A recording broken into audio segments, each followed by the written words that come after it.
Salute গুরু। এক হাতে সব কিছু করতে হয়, তার মনে কিছু নেবেন না। পাশাপাশি আজকে আমার কবিগুরু মাতাল রাজ্জাকের কথা মনে পড়েছে। তিনি একটা গান গেয়েছিলেন যে যে তোরা গাইবি টানা গরুর বলদ পরের বোঝা বাও,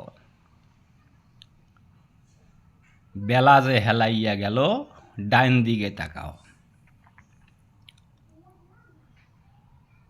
তা বন্ধু,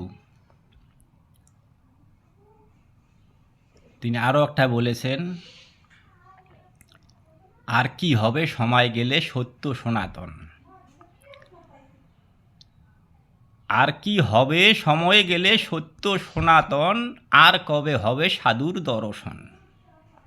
গেলে একদিন সাধুর সঙ্গে, সাধুর ঘ্রাণ বইত অঙ্গে, সারা জীবন খেলতো রঙ্গে,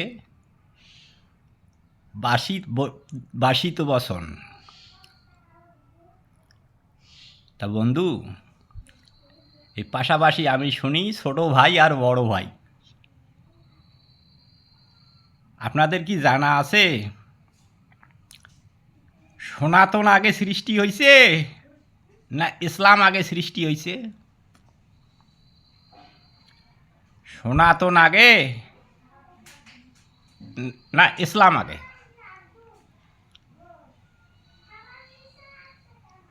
এইটা আগে জানো। এটা যখন জানা হবে তখন বোঝা যাবে কে ছোট ভাই কে বড় ভাই। বড় ভাই পিতার সমতুল্য, যদি পিতা না থাকে তাহলে বড় ভাই হয় পিতার সমতুল্য, তার ব্যবহারও হবে পিতার মতো, আশা করি। ছোট ভাইকেও সেই রকম ব্যবহার করতে হবে। আর ওই যে ওখানে বললাম জনক রাজার গরুর হাল, এখন হাল বোয়া কি শিক্ষা নেবেন?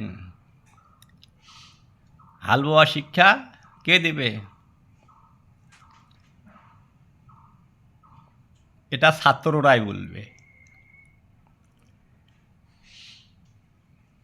কিভাবে হাল বোয়াবো আর হাল বোয়া কাকে বলে, এটা শিক্ষা দেবে কে? ছাত্ররা বলবে। আবার স্যালুট গুরু।